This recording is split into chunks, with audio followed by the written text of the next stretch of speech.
এটা আমাদের জন্য দুর্ভাগ্যের। না, এটা সত্যি আমাদের জন্য দুর্ভাগ্যের যে আমরা মুসলিম হওয়া সত্ত্বেও নেগেটিভ চিন্তায় আচ্ছন্ন, নেতিবাচক চিন্তায় আজ আমরা কিছুটা আসক্ত হয়ে পড়েছি। আপনি দেখুন, যদি কোনো ব্যক্তি, যদি কোনো মানুষ মুসলিম উম্মার জন্য কিছু করতে চাই, আমরা নিজেরাই বলি কি লাভ এটা করে কোনো লাভ হবে না, কোনো পরিবর্তন আসবে না। যেখানে আমাদের পজিটিভ জিনিসটাকে খোঁজা উচিত, যেখানে আমাদের পজিটিভ জিনিসটাকে গুরুত্ব দেওয়া উচিত, যেখানে আমাদের পজিটিভ ভাবা উচিত, সেখানে আমরা বলি যে এটা করে কোনো লাভ হবে না, অমুক অমুক সমস্যাগুলোর তো কোনো সমাধান হয়নি, ফিরে আসো নেতিবাচক চিন্তার দিকে, নেগেটিভিটির দিকে ফিরে আসো, তুমি এত পজিটিভ কেন ভাবো। অর্থাৎ কাউকে পজিটিভ চিন্তা করতে দেখলে আমাদের কেন যেন একটু গা জ্বালা করে, আমাদের কেন যেন একটু বেশি হিংসাত্মক চিন্তা ভাবনা চলে আসে। এবং দুঃখজনকভাবে কখনো কখনো এই ধরনের চিন্তা ভাবনা তাদের মধ্যেই দেখা যায় যাদেরকে আমরা অনুসরণ করি। যেমন আমাদের বাবা মা।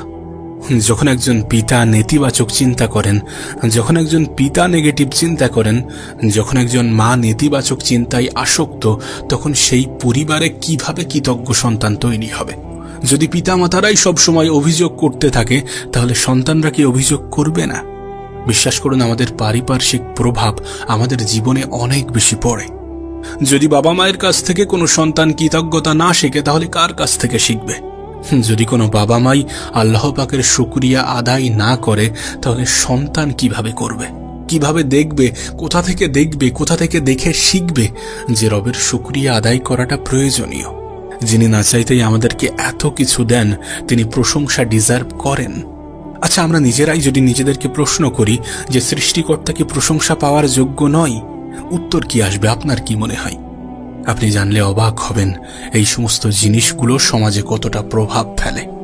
আপনি দেখবেন অনেক মুসলিম আছে যারা মৌখিক মুসলিম হতে চায়, কিন্তু প্র্যাকটিক্যাল মুসলিম হতে চায় না। যদি আপনি তাদেরকে জিজ্ঞাসা করেন, তাহলে তারা বলবে যে প্র্যাকটিক্যাল মুসলিমদের জীবনের সমস্যা বেশি, তারা সবসময় কোনো না কোনো বিপদ আপদের মধ্যেই থাকে। একবার ভেবে দেখুন, যাদের কাছে স্বর্গীয় বিষয়টা আছে, তাদের দ্বারাই যদি নেগেটিভিটি প্রচার হয়, তাহলে বিষয়টা কেমন দাঁড়াবে? দেখুন, কোনোভাবেই খারাপ চিন্তা করা যাবে না, এবং মানুষের সামনে সবসময় এটা দেখানো যাবে না যে আমি খুব খারাপভাবে জীবন কাটাচ্ছি, আমার জীবন খুব খারাপভাবে অতিবাহিত হচ্ছে, আমার জীবনেই যত সমস্যা। আপনি জানেন তো, মুখের হাসি বজায় রাখাটাও একটা সুন্নত। যখন আপনি আল্লাহকে ভালোবাসেন এবং নিঃসন্দেহে আল্লাহ আপনাকে ভালোবাসে, তখন কেন আপনাকে এত বেশি দুশ্চিন্তাগ্রস্ত দেখাবে? যখন আপনি আল্লাহর উপরে বিশ্বাস রাখেন, তাহলে কেন আপনার দ্বারা সমাজে নেগেটিভ বার্তা পৌঁছাবে? আপনি যত বেশি ইসলামকে ডিটেলসে জানবেন, যত বেশি ইসলামকে গভীরভাবে জানবেন, তত বেশি রবের শুকরিয়া আদায় করবেন, তত বেশি পজিটিভ ভাববেন, তত বেশি পজিটিভ বার্তা মানুষের কাছে পৌঁছে দেবেন। ইসলাম একটা শান্তির ধর্ম, নিঃসন্দেহে একটা শান্তির ধর্ম। এই বার্তাটা মানুষের কাছে পৌঁছে দেওয়াটা আমাদের কর্তব্য, আমাদের দায়িত্ব। আপনার কি মুসা আলাইহিস সালামের সেই ঘটনা মনে পড়ে না? তিনি যখন নীল নদ পার করে অপর প্রান্তে চলে গেলেন, তার সাথে বনি ইসরায়েলের হাজার হাজার মানুষ যারা তাদের ঘর বাড়ি হারিয়েছেন। একবার ভাবুন, আমাদের এই সাইডে যে পরিমাণ গরম পড়ে, তার থেকে অনেক বেশি গরম মরুভূমিতে। সেখানে একদল মানুষ ঘর বাড়িহীন, নিঃস্ব হয়ে মরুভূমির তিক্ত গরমে দাঁড়িয়ে আছেন হতাশাগ্রস্ত ভাবে। তাদের উদ্দেশ্যে মুসা আলাইহিস সালাম বক্তব্য দিতে যাচ্ছেন। আপনার কি মনে হয় সেই পরিস্থিতিতে মুসা আলাইহিস সালামের বক্তব্য কেমন হওয়া উচিত? অবশ্যই বলা উচিত যে আপনারা ধৈর্য ধরুন, কিন্তু না, তিনি সেখানে তেমনটা বলেননি। তিনি বললেন আল্লাহর কৃতজ্ঞতা আদায় করার জন্য। কতটা অবাক করা বিষয় না? তিনি ধৈর্য নিয়ে খুতবা দেওয়ার পরিবর্তে কৃতজ্ঞতা নিয়ে খুতবা দিলেন। কেউ তো বলতেই পারে যে আমি কি নিয়ে কৃতজ্ঞ হব? বাড়ি ঘর দর ছেড়ে, পরিবেশের এই অবস্থা, এই আবহাওয়ায় আমি কি নিয়ে কৃতজ্ঞ হব? আমাদের সন্তানদের দিকে দেখো, তাদেরকে দেখে মনে হয় আমাদের কৃতজ্ঞতা আদায় করা উচিত। পেটে খাবার নেই, আমরা ক্ষুধাই কাতর, গায়ে একটা জামা ছাড়া আর কিচ্ছু নেই। এই পরিস্থিতিতে কৃতজ্ঞতা? কিসের কৃতজ্ঞতা? কিসের জন্য কৃতজ্ঞ হব?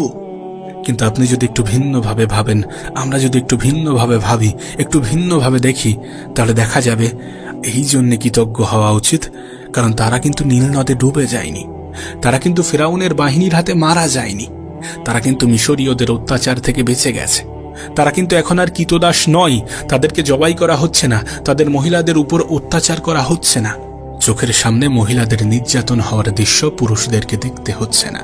এই সব কিছুর জন্য কি কৃতজ্ঞ হওয়া উচিত নয়? কিসের এত অভিযোগ করার আছে?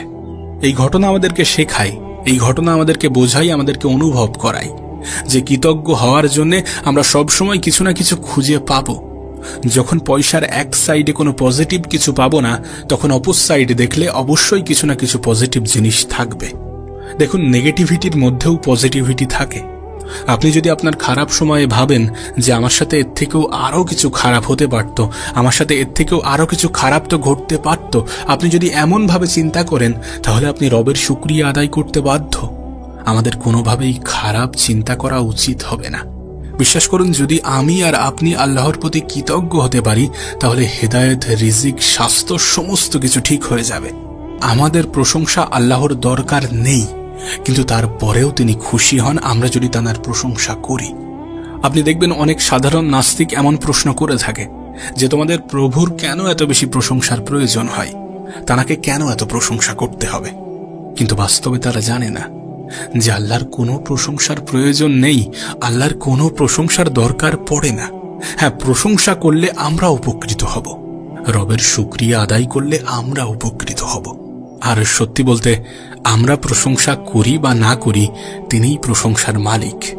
দেখুন, আমরা আমাদের জীবনে যে যাই কাজ করি না কেন, সেটার উপরেও পজিটিভ ধারণা থাকা প্রয়োজন।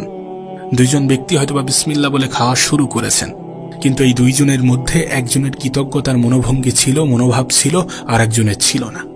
বিশ্বাস করুন, এর মধ্যে যেই ব্যক্তি কৃতজ্ঞতার মনোভাব নিয়ে খাবার খাচ্ছেন, সেই ব্যক্তি দুনিয়াতেও লাভবান হবে, আবার পরকালেও লাভবান হবে। এর সম্পূর্ণটা আমাদের চিন্তা ভাবনার উপরে নির্ভর করছে।